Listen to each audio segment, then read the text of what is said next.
So let's start by clarifying what it means to identify with the body. Okay, because it sounds like once you see that you're not the body, you pass that. But actually, it goes further. Yeah, like in the last call, we had the Marinas here, right? We had this conversation on I, on if there's only one I, oneself, why can't I experience your experience, right? That's the question. So this is also coming from identifying with the body.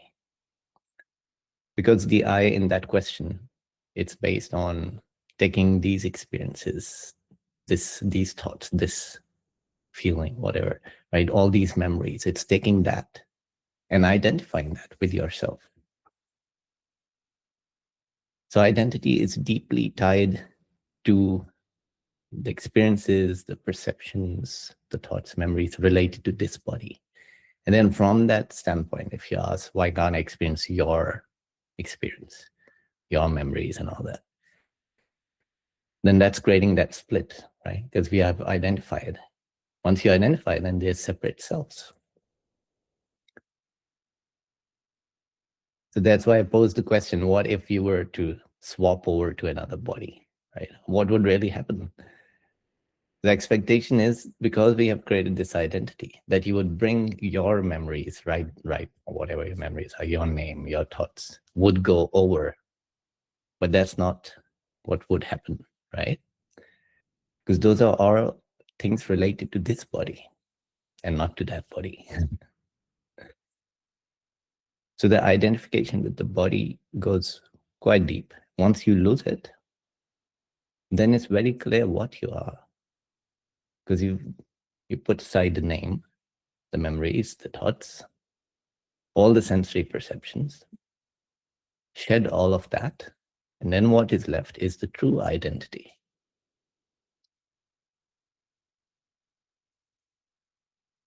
Yeah. Sometimes I get questions on near-death experiences.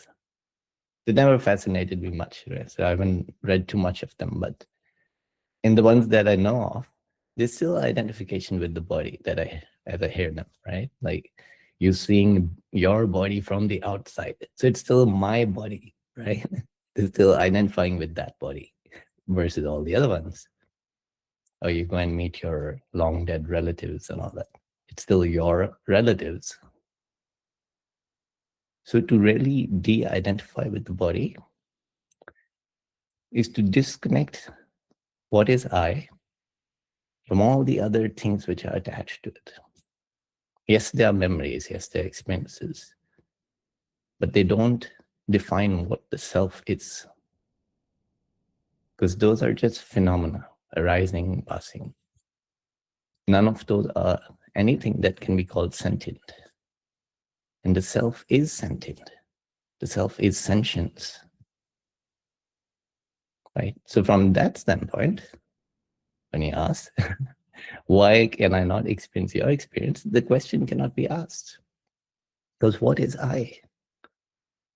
Any experience is arising in that same I.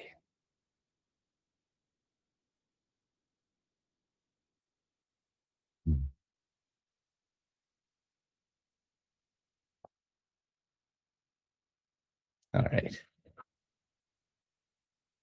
Who would like to go first today?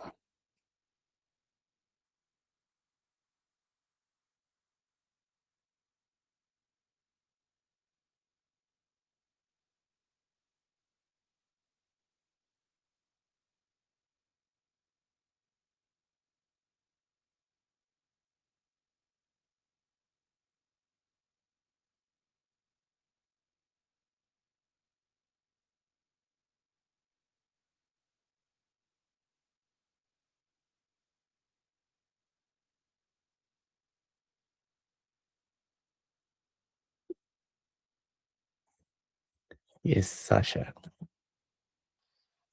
Hi, Nabil. Hi, all. Hi. If the awakening is completely unknown to the mind, how is that we can feel a desire or attraction towards it.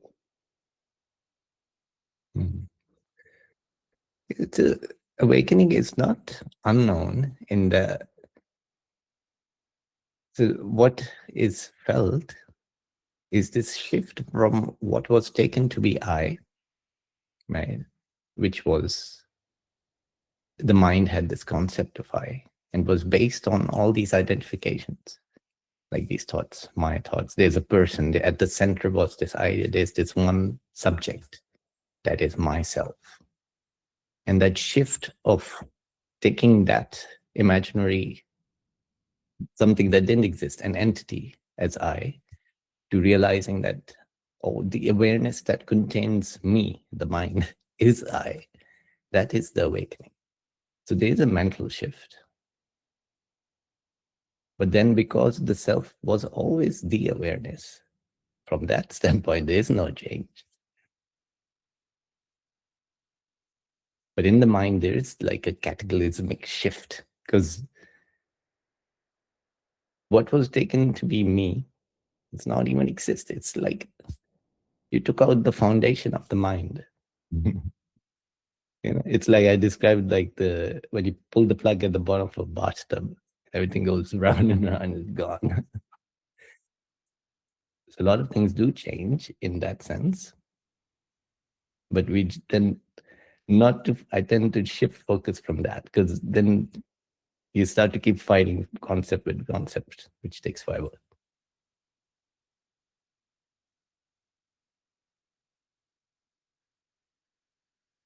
So this is because actually, let me see if I understand. So, so this is because we do aware all the time, but just our attention is not there in the right place. It's not just attention, it's what is being identified as you, right? Every thought that appears, it begins with I. It need not be explicit, but it assumes I am there, right? What is it taking to be I? If it takes I to be a human being, a person, or it switches between roles, right? Sometimes you're working, then the I is focused there. Sometimes in a relationship, then it's focused on your role in the relationship. So those thoughts and everything that they then build into is around an identity. And that misidentification is what we're taking apart.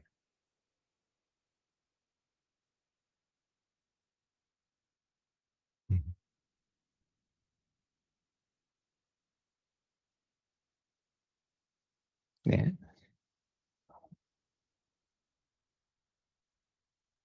It's not that you are forgetting, but every thought that assumes you to be a separate entity is starting from the wrong place. And then one thought leads to the next thought, leads to this and that, and all the moods that induces, all the wrong lines of thinking. It starts from that point. But if you start from the point that, oh, realizing the basic recognition is what we often return to, right? Of what the self is. And then everything can carry on. That's fine. But we want to stay firm on that basic recognition of what you are.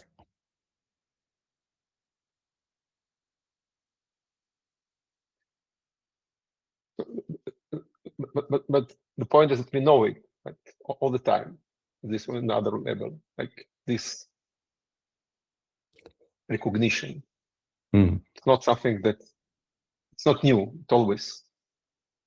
This is why, I mean, what I'm asking, that we feel something incomplete, something is not real, right? Otherwise, what's the problem, right? Everything is good. Why desire something is recognized in this another level, even if we are, you know, kind of not awakened, let's say like that.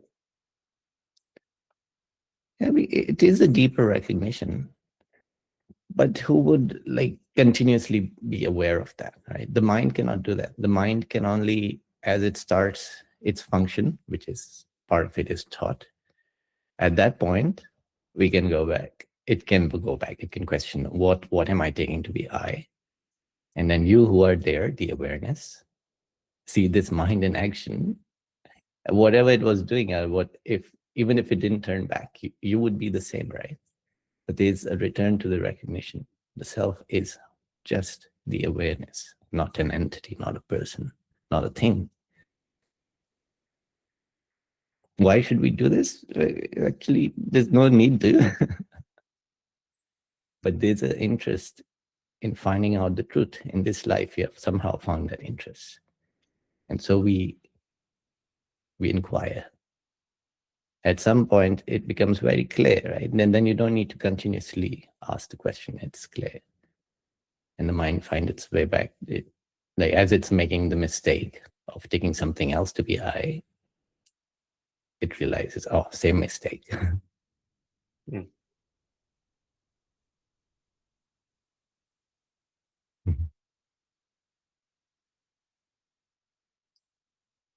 Thank you. Marina, thank you. Hi, Nabil. Hi, everyone. I have weird questions. Very weird questions. Okay. If I believe I am this name, this body, these sensations, whatever, and I believe my name is Marina and I'm someone separate doing things in the world, all the emotions, sensation, thoughts, everything that I believe to be, is it a normal functioning of the body and the mind, producing, I mean, the brain makes, I don't know how to say this, but the brain function makes something happen in this organism. So there are thoughts, there are emotions, whatever. And because I heard the notion that the body is not sentient, doesn't have any awareness. So everything is going through this body. What is it? Where does it come from? Who makes it? What makes it? Yeah, my daughter asked me that the same thing yesterday. She asked me, because she's 7, she said, who made the first person? Who made the first person? Nobody made the first person, right? That's not how nature works. There's no inventor creating things. It's just a processes going on, and they create more and more amazing things. And it's all just based on simple natural laws, right? So what is happening is you have to find your role in what's going on. What you described is right. That's just the functioning of the body. Which part can be said to be I? So you start with the most fundamental fact. I am whatever I am what is aware. That cannot be denied, right? And then from there, you realize nothing else actually is something you can claim to be I. Or if something claims to be you, it ends up just being a thought, right? If, like you take stock, you say, okay, we're going to hold court. The mind is holding court. Whoever can say, you are I, stand forward. Yeah, but Who I can stand don't forward? sorry, I don't want to interrupt, but I don't know. There is a thought, there is some energy going on, which I'm confused because I think I am that thought, but that thought is energy. Is it a normal body process? Is it a body function to have thoughts? No, so the body function appears to you as thought. To the body, it's not thought. The body is just functioning. The body is, it's not one thing. The body is trillions of cells with all their own different functions. And as that functioning is happening, you become aware of it as sensation or thought. So the inquiry at that point should be why? Why do you become aware of this body? At what point do you become aware of it? It's only, according to science, it's only at the point of certain brain activity, right? So what is your, why are you in contact with that? Right? If Hey, this if is you pass, the $1 billion question. Why? because you are the awareness. See, it's, so the idea is there's something in the body that is conscious, but no, non-duality does not see it that way. If there was something inside the body that was conscious, then that would be a thing we can identify, that when the brain activity reaches this point, then that thing is on top of it and experiencing it. But we don't find anything, right? So it's either the brain is conscious, according to some people, yeah, or there's something more basic, fundamental to reality, which when you do this kind of activity, it appears as experience. That's the view of non-duality. That awareness is not possessed by things, because you cannot find a single thing that is aware in the mind or in the world, objective or subjective, right? There are no conscious entities. Awareness is fundamental. And when you create certain kinds of processes, like what looks like processes, if you observe them, in reality, they are producing experiences. This body is producing a very coherent experience, which is not just the sensation, but also the seeing, the hearing, all of that together, the whole world is being stitched together by the processes in this mind, right? The sense, it perceives. The perception is yours, but it takes in inputs, it computes them, and the output is an experience. There's no reason for there to be experience according to science. All the functioning can happen without it.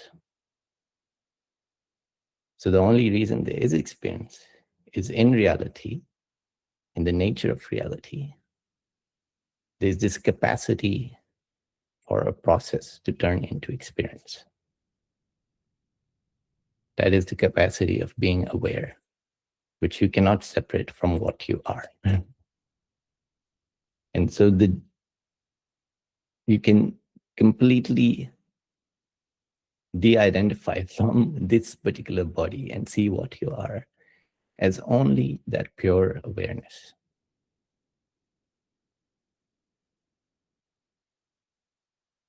Amen. I have to elaborate. Thank you. Anyway, thank you, Nabil. Another.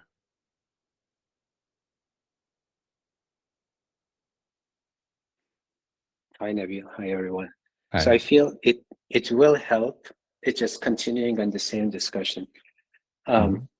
So we'll get to a point that say we are just seeing and hearing. There's nothing there. We are that. So that's, I think we get there first, and then we say, okay, what is it that is this seeing, and is it an entity or what? So we get to that point, that gateway per se. And then this religious views that we are all fed when we were kids, one way or another, says we are individual souls. Yeah, you're not this body. You are a soul that resides in the body, and you continue one way or another. So we get to that point. Okay, good. We are not the body. We are that soul that remains conscious and go through life to life, karma and reincarnation. And that's still the idea of individuality and duality, right? So you get to that gateway. I think it will help everyone to help break that view. And I it's, to me, like I said, that idea of that soul that resides in the body, that's a thought in the mind. That's, I think it will help if you kind of break that a little bit, dig through that kind of belief that, yeah, we are individual. Like you said, awareness is bottled up in these bodies, and then those, not the bodies, in these individual souls, and those souls come in and out of the bodies, and those are the ones that are sentient. Those are the ones that are, I think it will help if you break that down for us. Yeah, sure. Well, has anybody ever seen a soul? It's just that conversation between atheists and theists, right? It gets stuck because it's just a belief. How do you can believe in a soul, but it is really just a belief in being a separate self, which even atheists have. Everybody thinks they're separate, right? So it's just a different word for I, the separate I. What is a soul? You can investigate. Okay, so the thoughts, memories, the sight, sound, none of that is the soul. What's left? It's just imaginary concept. And the separation is again based on taking the sensory perceptions, the memories, the thoughts of this body and saying, because I have only access to this, I must be separate. But it's putting experience first and building identity from there rather than going to what is actually I. The self does not need any proof. That's the thing, because we start from the logical or intellectual side, maybe reasoning, right? Which is important in the process, but we're not going from subjective, all of this is subjective, to what is real. How can you go from subjective to real? You go straight to what is real. Okay? Because if you only take what is subjective and you build your identity around it, then yes, one day all that will go, right? All the memories will be lost, the body will die off, and all the experience will stop. So one way or another, that identity has to go. Give it up before that point. If you give it up before the point of death, you can live life with the realization of what the self is, what you really are. Right? The reason people hold on to the idea of the soul is they still don't want to die. They don't want to let go of this memories. These are my relationships, my property even. I want it in the next life. I want rewards. I want mansions and all that.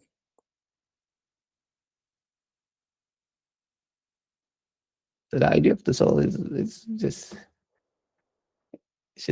something to keep the fears at bay, right? Maybe something survives. I survive. But non-duality is quite brutal. Yeah, it is in many brutal. ways, because you want to look truth in the face, and looking truth in the face does require you to look in the abyss. Look deeply into the abyss. That's where the terror comes for the mind. Yeah. So, but there is a notion of karma too, right? There is. This is again completely within what you call it, the natural processes. Okay, these bodies that come and so forth. In a local view, there is a continuity across the different incarnations and so forth, and there's a notion of a karma that goes beyond one lifetime, beyond one body. So I think that's there, but the mistake is you think that is kind of fun. That's just a process. The nature's process does not have to be limited to one body, one lifetime. There is something that continues, but that's still part of the nature, right? Yeah, karma is just a description of cause and effect, right? What you do in this life will affect many other lives, is affecting many other lives, right? So karma is not to be seen as my karma and only my karma in the next life. But all, like if a leader starts a war, right? How much, that is the effect of that. The sage is trying to describe, so that maybe the next leader will not start the war. Because if they think in terms of karma, they might not have realized non-duality. But if they think in terms of karma, they think of the effect of what they're doing. It is a simple way to turn the thinking a bit more, make it a bit more expansive. Don't just have this myopic view of what you can get in this life for yourself. Expand it a bit. it is the ego or the mind holding on to the idea of a karma and saying, no, you look, I continue. Yeah, I come back one way or another. Say it's me, individual, and all that. So that's an error. That's I think that's something I also, you wake up one morning and you're completely blank. Say, shoot, this comes to your mind. Say, oh, like, how come yesterday I was good? It was all clear to me. Today is like, now this question comes up, and how do I deal with it? Right? It's like kind of like, I'm subjectively struggling the last few steps of climbing a mountain. You go a few steps and you slide down. But then inch by inch, overall, you're moving up a little bit to get to that clarity that you can, that point of no return, I guess you call it. Yeah. Thank you. Thank you. Yeah. The clarity is always, because the truth is simple, the recognition must also be simple. You must build for yourself that, how do you want to look back? It must be a simple recognition. We are always aware. It's always there as a fact. So you start from there every time. To whom is all this arising? To whom is this perception arising? To I. And you just stop there. The mind stops there. If it accepts that truth, yes, that is I. That is an I beyond trying to describe I.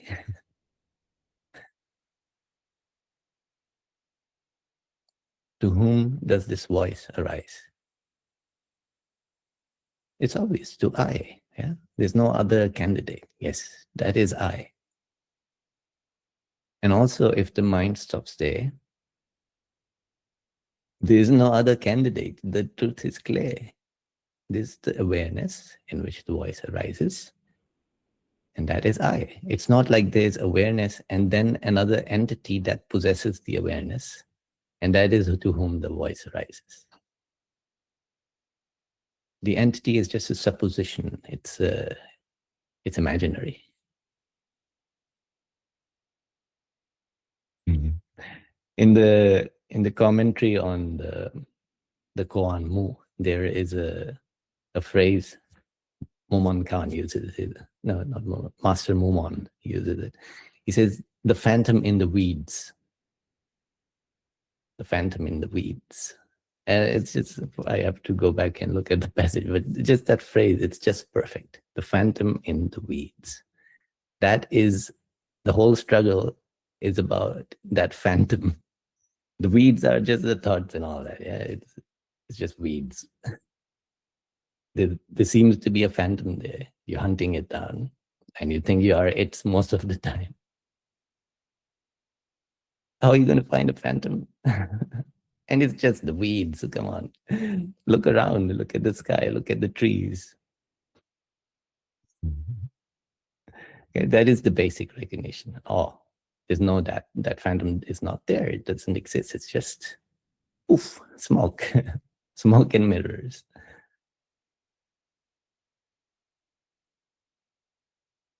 And the actual I is just hard fact. To whom is this experience arising?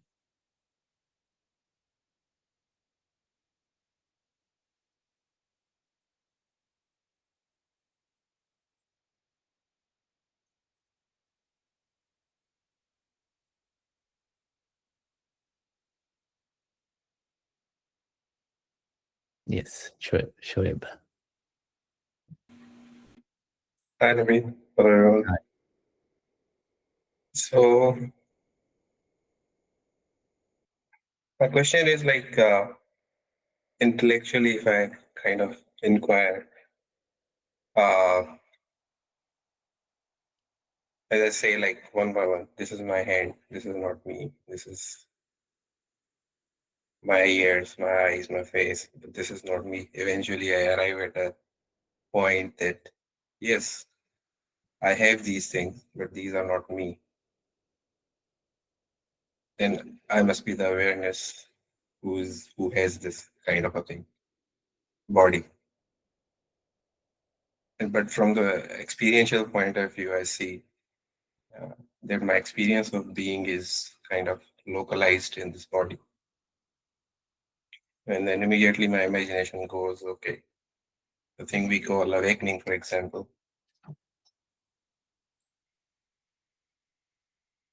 That means like, what would my experience be of being if I'm not the body?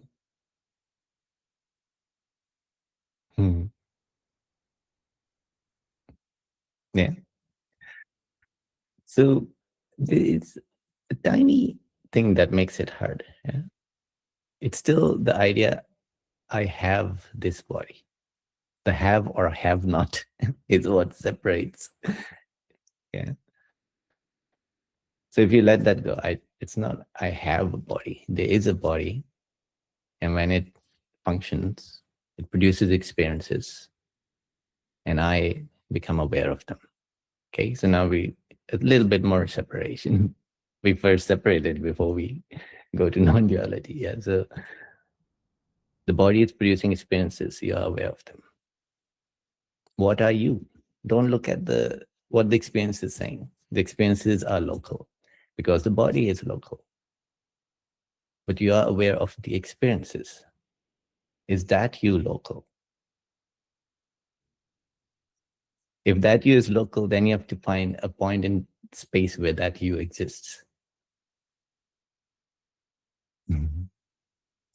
And you find there's no point in space because all experiences appears like space is part of the experience. Yeah. When you dream, there's space there and all the stuff happening in it. And that whole space in which the dream appears has appeared to you. And the same when you wake up. Yeah.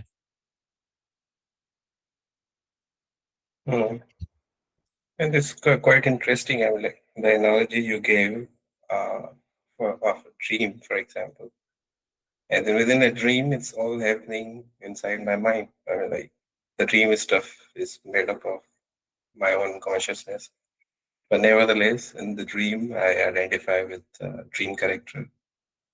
And then I'm not aware of the experience of the another dream character.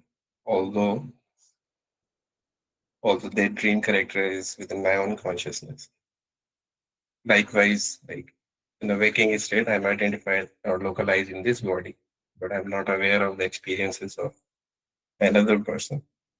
So eventually I fall back to the separation mode, the default mode. Yeah. So when you say the dream happened in my mind, you inquire into that. What does my mind mean at that point, right? Because that my, which says my mind, did not exist in the dream. You forgot about it. Or maybe that was part of the dream, right? In the dream, it was still me. So it wasn't my mind in which me was appearing as a dream world, right? That it's not my mind. When the dream appears, if you think from deep sleep where there was no experience to the dream, that place where, let's call it place where the dream appears, that is not my mind. That is not even mind. If we take the general use of the word mind, when there's a mind, there must be some experience, some thought, something, and some persona there. That's the idea of the usual kind of. If you take the Zen mind, then yes, that is the mind, but it is not my mind. It is the one mind in which any experience can appear. Yeah, makes sense. When I'm saying my mind, like it's after waking up from that dream to this dream kind of a thing. So again, using this identity, and that's saying, oh, I was conscious. Like an entity was conscious, and in that entity's mind, the dream appeared. But actually, there's no entity to find that is conscious. What you are is the consciousness, right?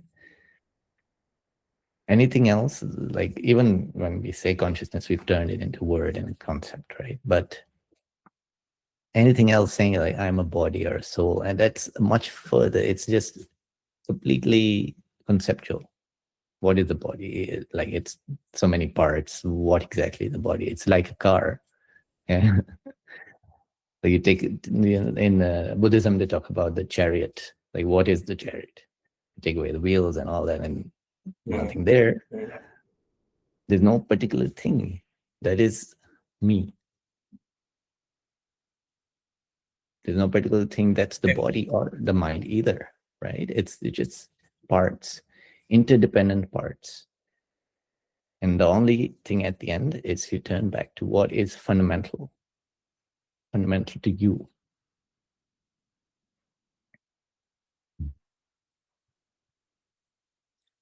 Yeah, I mean, like the point, it's a good pointer, like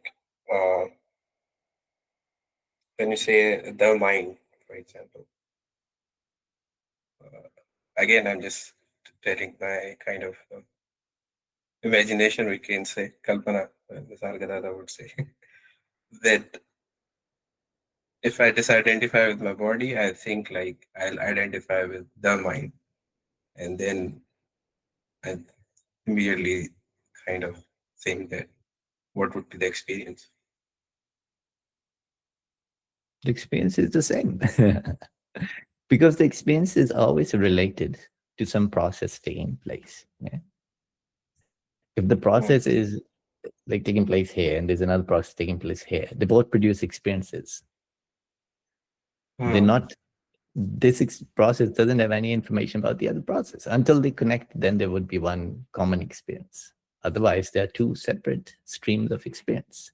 Separate in the sense they're like a coherent experiences, experiential worlds.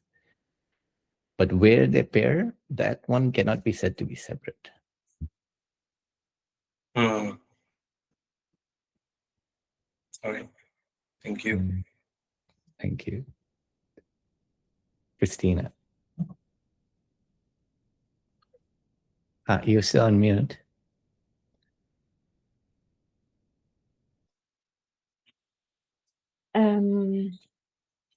For me, too difficult to understand with other persons. It's quite easy to understand. It's not my body, it's not my mind, it's consciousness. But I get stuck, for example, when you lose someone who was really important to you. Nobody died. That's my question. Yeah, nobody died. See, to understand that, I like to go back to before birth, because that levels the field. It's not so much about sorrow and grief. You can try to understand. Yeah, because if once there is loss, it's very hard to see clearly. Actually, but grief also has a way to make you see clearly, right? After that stunned initial pain, and so then there's this silence. But anyway, so if we ask, what was I before I was born? It's exactly the same as what that seems like if you were to lose everything related to this life, right? No experience, no, even no knowledge that you exist. That is the state in which life begins. Yeah, when any experience begins, just go one moment before that. No experience, no sense of existence. And suddenly experience pops up.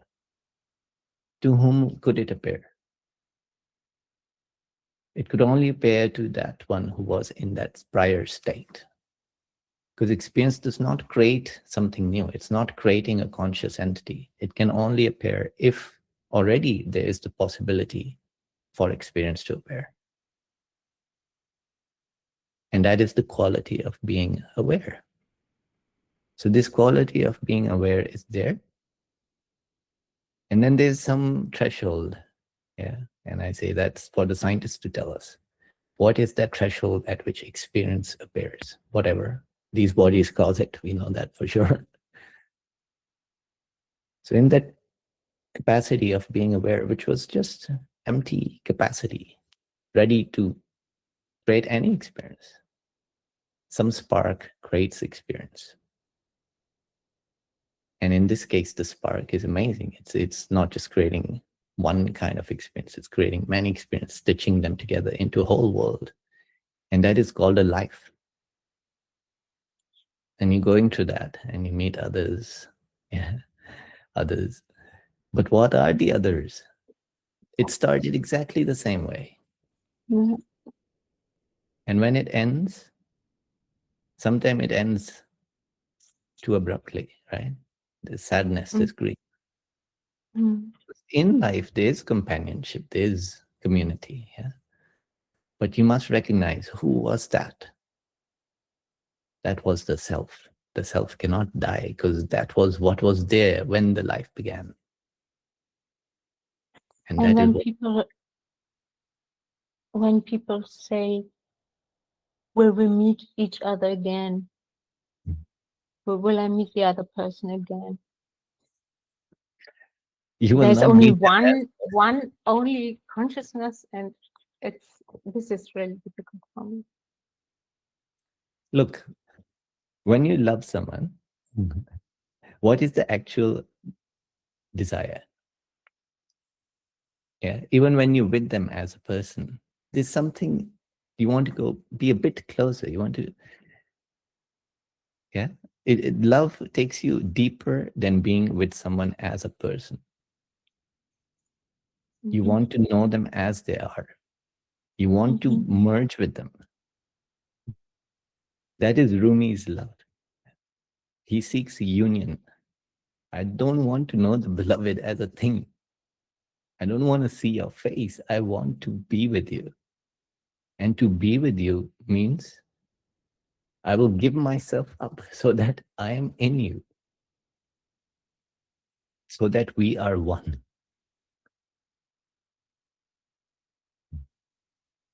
So when we die and we meet, we will meet, but the meet will be the perfect union.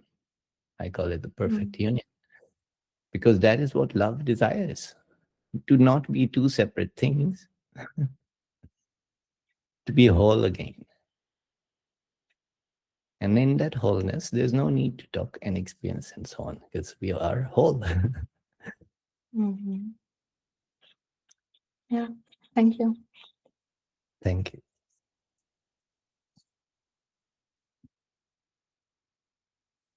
Hannah. Now you almost made me cry before I was about to talk. That's very beautiful.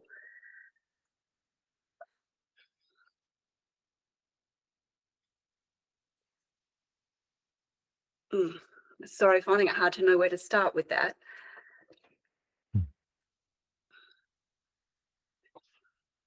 Okay.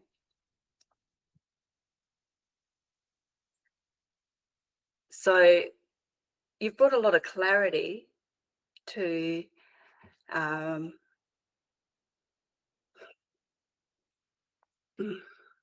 experiences.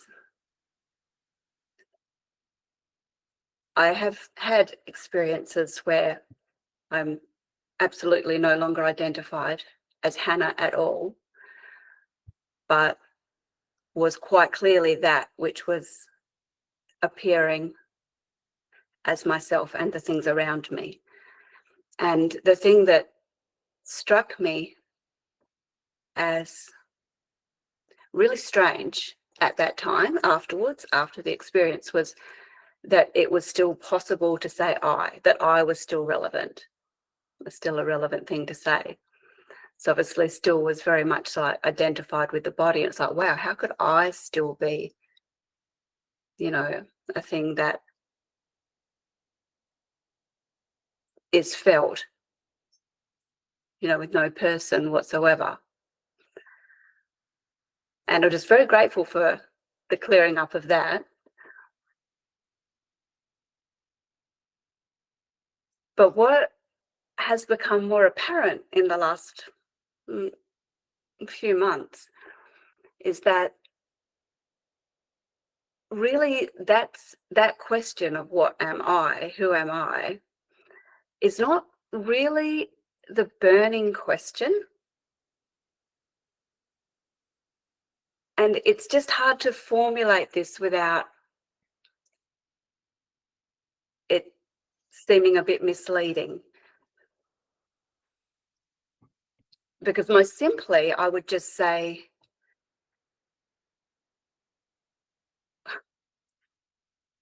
so you've also answered what? I would say, but what? That's clear as well now, but not why. And I don't mean why as in, it's kind of like have to merge all of those questions somehow or rather into one sense feeling to try to point to this, because it is so mysterious and astonishing. I'm gobsmacked by it. Like, not only why is there, experience arising and falling, no experience, why anything at all? And again, that sounds like me talking about purpose or meaning, and I don't think that. It's the why something rather than nothing, right? That question? No, because to me, something and nothing kind of have to go together. Yeah. I don't know whether nothing, I don't even feel like you can really call nothing nothing or something something. Like they're not, that makes no sense whatsoever. But I could just as easily, the question would stand just as easily for nothing as something. Why that whole emptiness? Yeah, sure. Why that empty thingness? It's bizarre. Can anybody even answer that? It seems to me like from a couple of things that you said that even that becomes clear somehow. That's astonishing to me, because I have had zero experiences that would even begin to, or understandings that would even begin to go there. I mean, But my it's not God. an experience. It's not an experience, right? It's just, Yeah. the question is, if you break down the question, your question is, why is there reality at all? Why is there reality? Why is there? But that question, What the hell? why is there reality and why is it like this? And the answer you arrive at, it is that, of course, there must be reality, and reality must be like this. And let me try to explain why. So, look, there's no, because how could there not be reality? I got to question the mind that, like, what do you mean by no, there would be no reality? That is saying, it's denying not just existence, but the possibility of inexistence. It's just hypothetical. To say there might possibly have been no reality is the mind trying to deal in concepts with something that is real and saying, oh, maybe this would not have been there. Whoa, what do you mean? I knew that you were going to say that it doesn't work. But sorry. Then sorry, go ahead. No, I'm sorry. I knew that you were going to say that's conceptual and the realm of, I knew that you were going to say that, and it still doesn't somehow or other seem to even get close to the heart of that particular thing somehow. It's the only thing I've never heard anybody even approach. I'm sorry, I know that you are trying to, and you're probably doing it perfectly, but I just like. Okay, so the first step is that there must be reality. What it is, you could maybe question initially. Okay, reality might be like this or like that. Again, that's crazy, right? What do you mean reality could be like that? Because then that's just imagination. That's not reality. Yeah. But okay, so let's say in science, they also think in terms of possibilities and so on. Now, if the basis of reality was not awareness, there would be no reality. That is the fundamental, how fundamental you get with it. That answers the question, right? If there was, it's reality and awareness are synonymous in that understanding. So if you say there is possibly a reality where there's no consciousness and there are zombies who behave exactly like we're behaving, and they even have talks about consciousness, but they're zombies, they're not experiencing anything. In philosophy, they think like that's, why not? That's possible, right? But to the sage's understanding, no, that is not possible. Because if there's no awareness, there's no reality. Those zombies, what are you talking about? They don't exist, right? Yeah. There's Right. nothing possible. Because awareness is that reality in which space and time appear. There's nothing else that you know of in reality in which space and time can appear, but they do in awareness. So that is the basis, okay? It is the basis. So even when we talk of universe, the objective universe, according to science, we call it objective universe, right? Take away humans, the planet never existed. Even that space in which the universe exists, that exists in awareness. Yeah.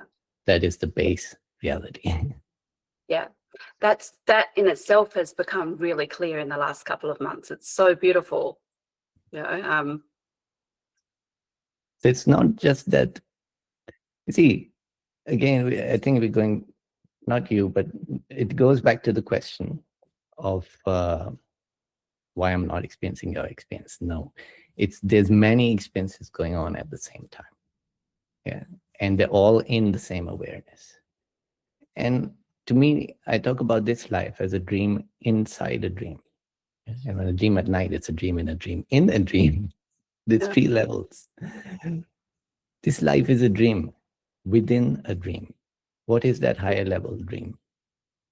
That higher level dream is what, when we use our telescopes and our instruments and we try to describe the rules, that are the rules of that higher level dream. The universe is a dream. The space and time, they cannot appear anywhere but in awareness. yeah. Again, I just briefly, I did 6-7 months ago, I had a dream that I went up into space further than I'd ever dreamt before. And normally I go up and I can see stars and stars and stars, but I went so far and I knew that I'd gone in a way that I hadn't before, and I couldn't understand what I was seeing because it was so different. And then I realized it was galaxies, not stars, but just galaxies, galaxies, galaxies. And I realized you didn't just go up. That's impossible for this to be a spatial thing. To contain, and that you're containing it all, that I wasn't outside looking at it, that I was it and containing it, and I sort of went in and out of it. It still doesn't but the experience of the universe will not be like that. Yeah, the dream that is the universe, there's no eyes and ears and all that in it, right? So what is the experience of being the universe? It's not like that. It's just the base experience, and that's what Nisargadatta used to talk about, is that sense feeling I am. That is the base experience. That's just the experience. That's the base. If you don't have eyes and ears and all that, and there's no brain stitching all those things together, that's the base experience. There's just I am. And within it, then you can have all these other varieties of experience, which are these lives. But anyway, so going back to the basis is awareness. What the mind is questioning is, why should there be awareness at all? It's questioning the existence of reality, but reality does not exist in that way in which the mind thinks of things could exist or not exist. Reality exists in a fundamental, real way where it cannot be possibly inexistent. So that makes so much sense at one level. It's kind of obvious, right? Yeah, you can't deny or assume or even argue of the inexistence of what does not exist in space and time. Only things in space and time could exist and not exist. Yeah, could it be created and stop at some point? Yeah. Oh, that's just so like. There's no experience to go along with that. The experience is just the observation that awareness is fundamental. It is most real. It is in fact reality. And there's no additional experience to be had to get all this stuff. It's just, that's the way it is. Yeah. Oh.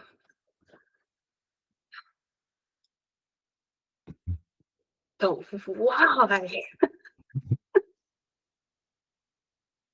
What do you mean why? You have to give an alternate then. What is the alternate? Okay. If there's a why, then there has to be an alternate, like some other possibility. That not this, but it could have been some other way. And that's what I'm saying. It's not possible. There's no other possibility, and therefore, this is why. I've got a lot of help out of the logic across your It's finally. not just logic, because the basis of that logic is an self-evident fact. Like it's a known fact. Yeah. Because obviously, if you ask why, then we have to talk and have logic and stuff. But what that logic builds on, that is,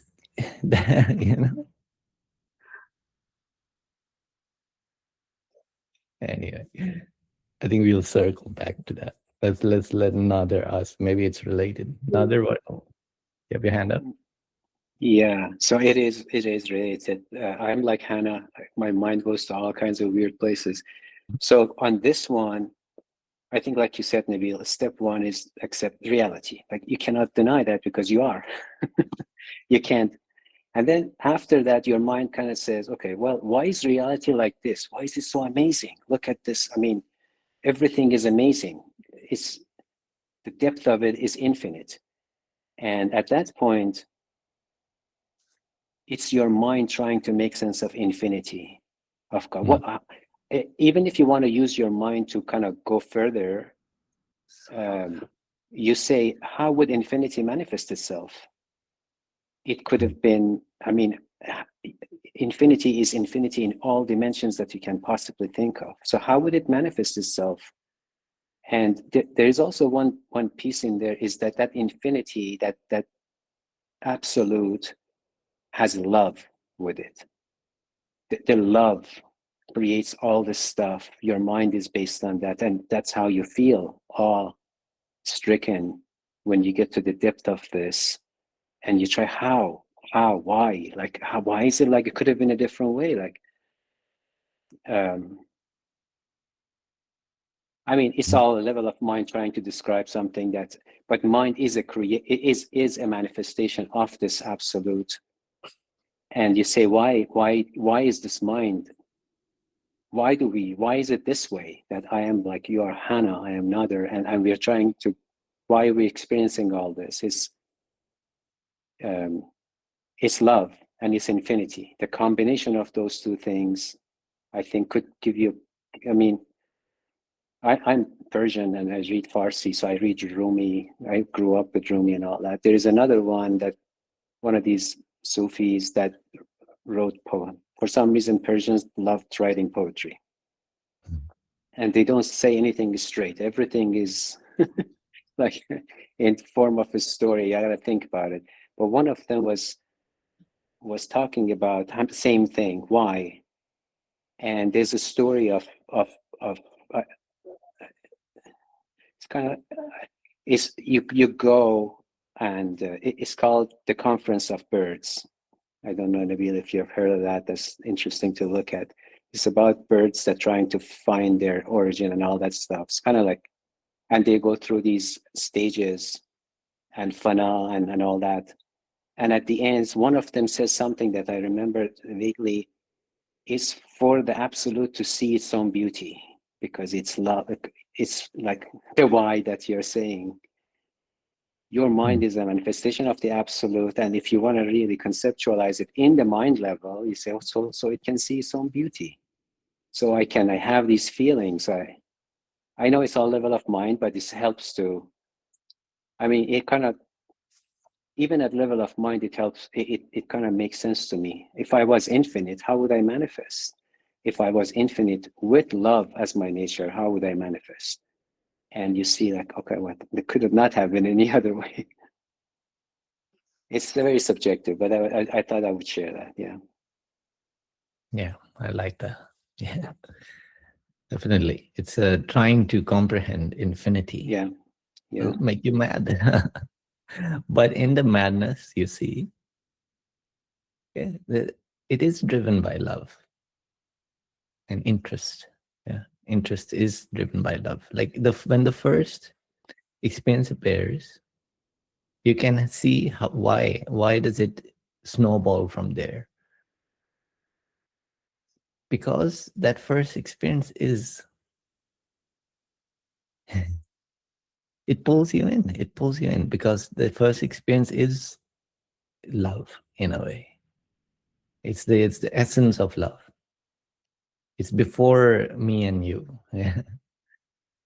It's just in that first experience, there's the knowledge of existence and love of existence, but as a whole, not my existence or your existence. And life used that, right? That's how life begins. Because if you cannot get the engine started, you can't get going. That first experience must appear and be held on to. And it's held on to because of that love. If the first experience appeared and it was terrible and you just reject it, then go back to sleep, and life cannot begin.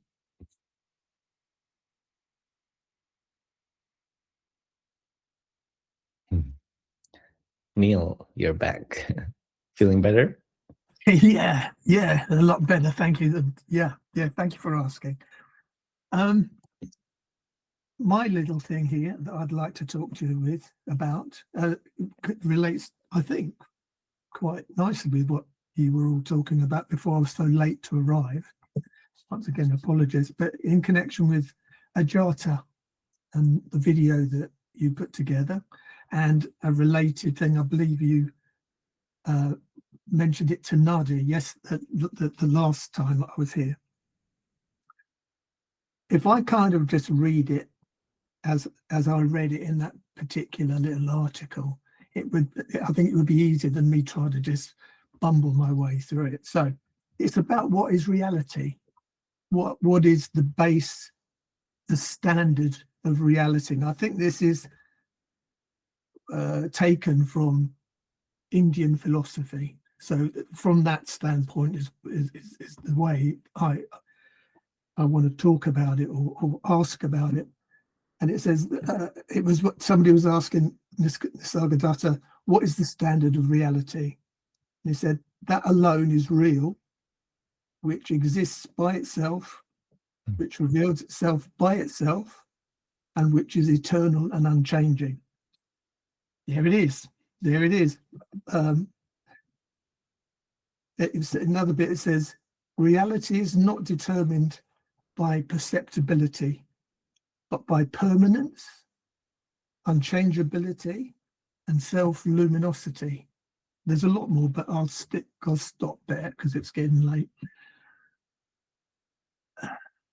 And my point, or my question as it is where is that? Where is that? I mean, to me, It is entirely, that is like when you do your videos, Nabil, with the eyes closing and opening and seeing the world, and it's most definitely not in the world, in the stuff out here. It's not there. That isn't it. But when I close my eyes, that is it. But to me, like I said, I guess I'm asking you to, do you see it like that? Do you feel, is it like that for you too, that description of permanence, unchangeability, and self-luminosity? That to me is that's it. That's how I perceive whatever this is. That's the real, but not the external thing. But is that the same for you? No, the I thing is to show you that there is no internal, external, that they're both the same. When the eye opens, that is the self-luminosity of the permanent. When it closes, yes, that is the permanent. When it opens, that is the self-effulgence of the permanent, revealing itself, the truth revealing itself. Yeah, so again, it does tie into our conversation just now in that it's proving itself, it's showing how real and how fundamental, and that it cannot be any other way, because both something and nothing are that. So it's not just, as it were, I mean, so you're saying like it's, so it's not just eyes closed, eyes open, it's both. That the self-effulgent light, this luminosity, is this that we see externally as well as internally. So that's the thing. I know you're trying to say there is an internal and external. Maybe that's my stumbling block. Yeah, so I mean, part of the reason of closing and opening the eyes is to show you that what is changing is only that now there's light and there's colors, and the difference between experience and no experience is just those kind of aspects. Yeah. So what is there in the absence of experience already contains the capacity to have any of those experiences. So every dimension of every sense, yeah, this sound, this taste, this sight and all that, and all the dimensions of emotion, they are intrinsic. They're already there as a possibility in awareness. Awareness can contain them. It can give birth to them, right? And so when the eyes are open and what's the mind says external, that is the manifestation of awareness. Like another was saying, that is the infinity taking form. It is the shape that infinity is appearing in as this moment. But it's not just appearing it, like in this moment contains all of the moments, right? All of the, because it's infinity. But even in the one experience that you have access to, it's, and the thing you raised, I wanted to go back to that, ajata, right? It's like any confusion, any trying to understand infinity, it's still, I'm reading the book and that is in the book. And the character may be really confused about, oh, who is this? What is this awareness and what is this infinity and so on.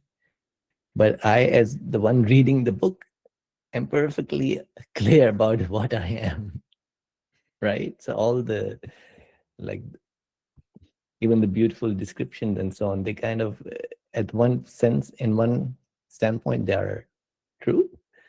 In another, I am most ordinary, yeah? Awareness is most ordinary. So as awareness, you don't feel beautiful and you don't feel this and that. It is in the book. It's either describing you in beautiful ways, it's poetry about you, or it's describing, or the book is very confused and so on. There are all kinds of stories. But look at to whom all this is appearing. The permanent, self-luminous, changeless, fundamental, the undeniably real. And yes, that is the standard of reality in any moment. At any level of the dream, yeah, if you're in inception, 1,000 dreams deep, reality must still be what is most real. That is the standard of reality. You cannot hide it. Yet somehow you can be confused about it, not you, but in thinking. Yeah. But reality must always be what is most real. Can I think it definitely, I feel it links this with Nisargadatta, and I may have actually even said this to you before, but I'll say it again. But he always goes back to, all you have to do is to abide in the I am.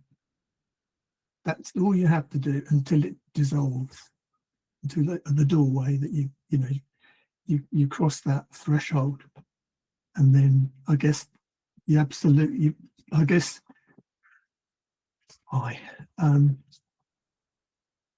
that just seems to me that that's such a fundamental thing, and maybe I'm just happy to rest there, but because when I am, when it just seems such a completion.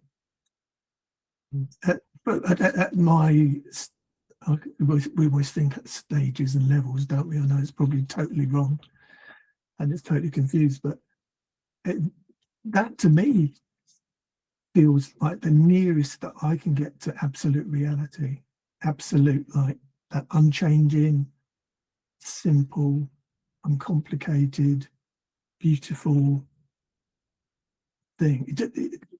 And it's almost like there's the answer. If there is a question, then there's the answer. How do you feel about that? Yeah, so I am is the answer, right? That is the pure knowledge. The absolute, though, is more fundamental in the sense that even if the knowledge is not there, the absolute is still the absolute. That is the absolute self, the absolute you. Yeah. When you're residing in the knowledge I am, there's the knowledge which can dissipate, it can come back. That is the first seed from which consciousness grows. Yeah. And when the question of external, internal, that's separate, right? But once you are there, just residing in the I am, and the I am, like just being, you are what you are, and all there is the knowledge that you are, then yes, that is as close to reality as like you are reality, and now you know that you are. That fact is real and telling you the truth. Yeah, that is as deep as you could go. Like what? Deeper than that, you would lose the knowledge I am and just remain as the absolute, which you wouldn't know of, which you do anyway. So in life, getting to that point is good enough. Yeah, that's good to know. I'll keep doing. Yeah, thank you. Yeah.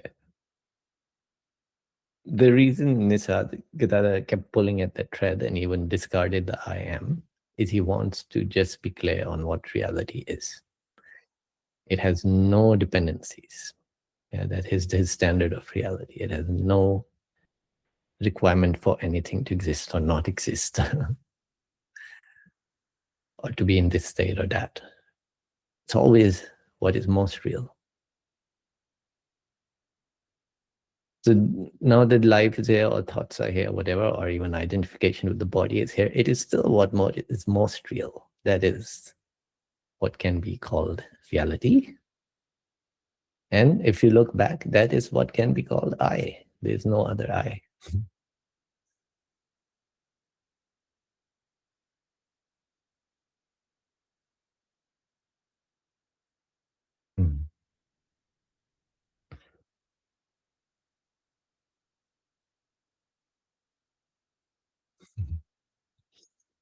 All right, let's end there. Thank you all for joining. Thank you for your time. Thank you. Thank you. Thank you, Nabil. Thank you. Thank you. Thank you, Nabil. Thank you.